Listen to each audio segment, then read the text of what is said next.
살아가고 있는 그 상황 가운데 하나님의 나라라고 하는 성전, 참된 성전이 어떤 것인가를 이들에게 가르치고자 하시는 겁니다. 그렇다고 한다면 지금 이 이스라엘 백성들의 마음속에는 어떤 성전 신학이 있는 겁니까? 눈에 보이는 건물이 성전이라는 생각을 가지고 있는 겁니다.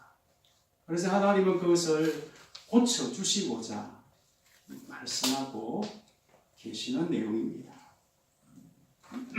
2장 6절 한번 보십시오. 2장 6절 말씀, 오라 너희는 북방 땅에서도 도피할지어다. 여호와의 말씀이니라. 이는 내가 너희를 하늘 사방에 바람같이 흩어지게 하였음이니라. 여호와의 말씀이니라.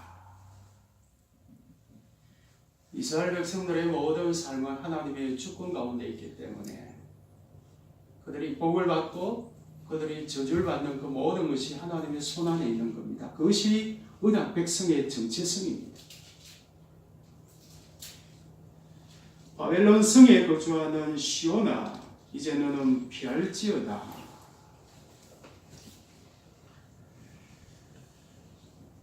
8절 말씀을 보십시오.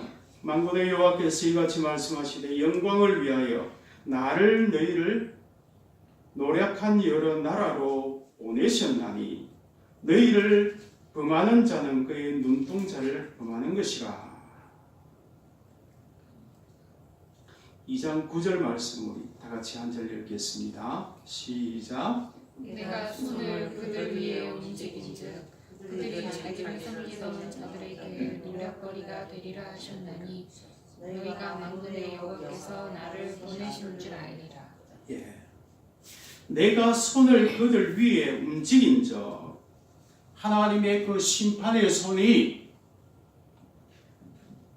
축복과 저주를 일으키고 하나님의 심판을 일으키고 재앙을 일으키는 그 손이 움직이시니까 그들이 했는데, 이것은 이스라엘을 착취하던 자들을 말합니다. 그들이 자기를 섬기던 자들에게 노략거리가 되리라.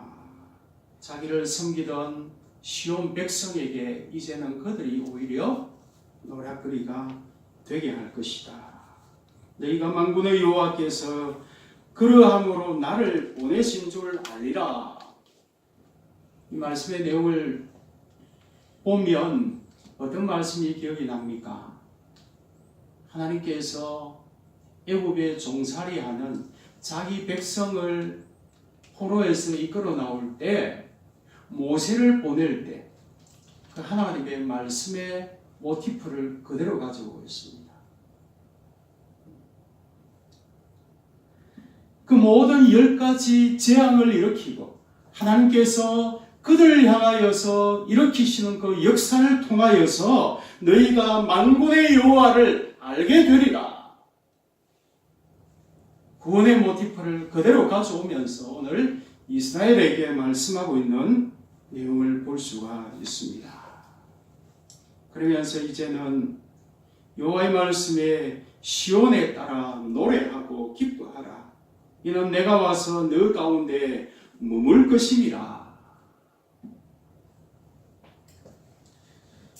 스가랴서 나중 9장에 들어가면 이 말씀이 동일하게 나오죠. 시온에 따라 기뻐하라. 너희의 왕이 너희에게 임하시는데 그는 겸손하셔서 못을 타고 나귀 새끼를 타고 너희에게 임하신다. 이분이 누굽니까? 만군의 여호와십니다. 그래서 보응서에 들어가면 우리 예수님께서 마지막에 예루살렘 성을 입성할 때 뭘 타고 오십니까? 나귀 새끼를.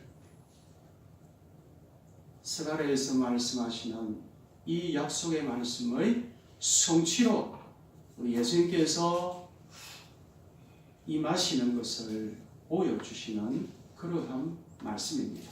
나중 스가랴서 뒤편에 나오는 그 말씀 가운데 나타나는 것처럼 세상은 칼과 창으로 세상 나라를 정복하는데 그 대표적으로 보여주는 사람이 알렉산더입니다. 역사 가운데 그 말씀이 그대로 성취되는데 알렉산더는 그렇게 세상을 정복하지만은 하나님의 거룩한 전쟁도 전쟁입니다. 피를 흘리는 전쟁입니다. 그러나 하나님의 전쟁과 세상 전쟁과 다른 것은 세상 전쟁은 알렉산더가 보여주는 것처럼 정복자가 그 나라를 정복하고 나면 그 정복당한 모든 나라 백성들이 포로로 끌려가고 애통하고 아파하지만 하나님이 행하시는 그 거룩한 영적 전쟁은 패하는 자도 하나님의 구원을 얻는 그러한 은혜를 누립니다. 그러므로 이 전쟁은 모든 자들이 다 기뻐하는 전쟁이 됩니다. 그것이 하나님의 거룩한 전쟁이라고 말씀하는 것을 볼 수가 있기도 합니다. 2장 12절 말씀을 보면 여호와께서 장차 유다를 거룩한 땅에서 자기 소유를 삼으시고 다시 예루살렘을 택하시리니, 이 12절 말씀이 3장 2절로 그대로 이어지는 내용입니다. 사실은. 그런데 그 가운데 그 중간 가운데 그 말씀이 또 들어가 있는 겁니다. 한번 보십시오. 다시 2장 12절 여호와께서 장차 유다를 거룩한 땅에서 자기 소유를 삼으시고 다시 예루살렘을 택하시리니, 그 다음에 2장 중반에 보십시오. 예루살렘을 택한, 이렇게 연결되는 겁니다. 내용 자체가 택한 여호와께서 너를 책망하노라.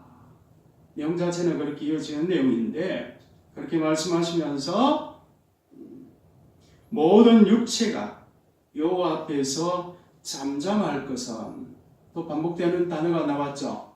잠잠하라. 언제 잠잠하라 표현이 나왔죠? 하나님의 심판이 나타날 때 너희는 내 앞에서 잠잠하라. 그 출애굽기에서 모세가 지팡이로 홍해를 가르면서 바닷길을 낼 때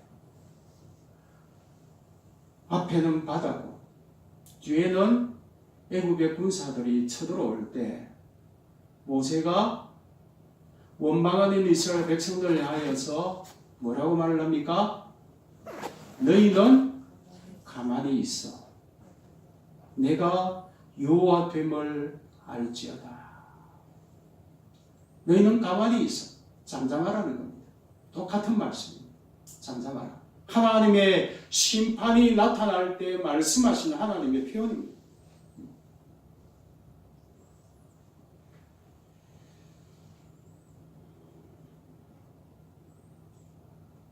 모든 육체가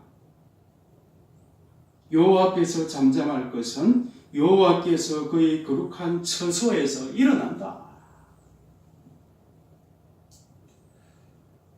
그 사도행전을 보면 초대교회 처음으로 스데반이 순교를 합니다. 근데 스데반이 성령의 감동을 받아서 이스라엘 백성들의 그 개혁한 시대의 역사를 다 회고합니다. 그 주제가 뭡니까? 너희 백성들은 하나님의 그러한 특별한 은혜를 받고 누리고도 늘 반복해서 하나님의 역사를 거역한 자들이다. 선지자를 보내면 죽이고 또 죽이고 늘 그래했던 자들이 택한 너희들이다. 그러면서 스데반이 회개를 조금 하나님 앞에서 회개하라. 근데 그 말을 듣고 그들이 어떻게 해요?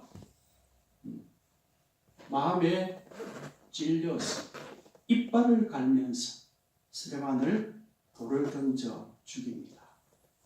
근데 사도행전 이어지는 말씀 가운데 보면 하나님께서 그들의 패역함을 보고 일어서서 그들의 패역함을 보셨다고 말씀합니다.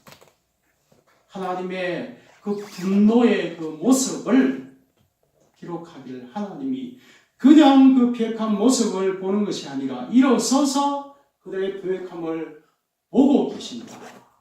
사도행전이 말씀하는 것처럼 하나님께서 그 처소에서 일어서신 거룩한 분노를 가지고 심판하시기 위해서 일어서신다. 그렇게 표현을 하고 계십니다. 그렇게 하나님이 일어서셔서 거룩한 분노를 하시면 나타날 모습이 뭡니까? 하나님의 영광의 시온이 회복되어지고 의의 백성들이 하나님 앞에 신원함을 얻고 안식하는 하나님의 백성들의 모습을 볼 수가 있는 그러한 역사가 나타나는 것을 말씀하고 계십니다. 유인물에 나타나는 것처럼 예레미야 25장 30절과 31절 가운데 동일한 그러한 말씀을 들려주고 계시기도 한데 예레미야 25장 말씀 우리 다 같이 한번 찾아보겠습니다. 예레미야서 25장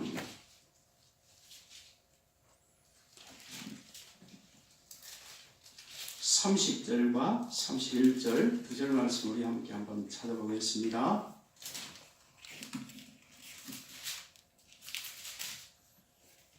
여호와 하나님께서 거룩한 이스라엘을 회복하기 위해서 일어나신다. 그 표현을 이렇게 말씀하고 있는 내용입니다.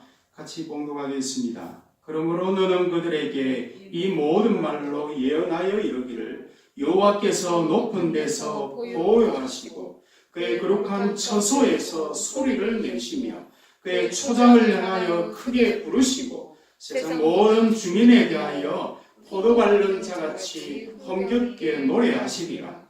요란한 소리가 땅끝까지 이르면 여호와께서 문민족과 다투시며 모든 육체를 심판하시며 악인을 칼에 내어 주셨습니다.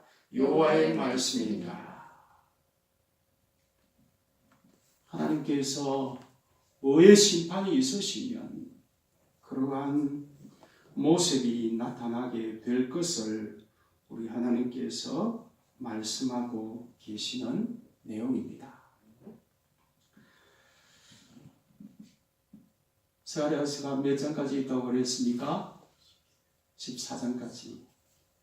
우리가 오늘 몇 장까지 했죠? 2장까지 살펴보았죠. 개략적으로 대충 살폈습니다. 그런데도 스가랴서가 이렇게 깊이가 있고 매우 중요한 말씀들이 많이 나타납니다. 다음 주에 네 번째 환상부터 시작되어지는 3장부터 다시 살필 텐데 내용을 보고 조금 덜 중요하면 또 빨리 진도를 내고 해서 스가랴서는 중요한 내용이고 요한계시록과 함께 연관되어서 또 반복적으로 살펴볼 수도 있는 내용이기 때문에 오늘 여기까지 살펴보고 다음 주에 3장을 다시 다 같이 한번 살펴보도록 하겠습니다. 다 같이 찬송하겠습니다.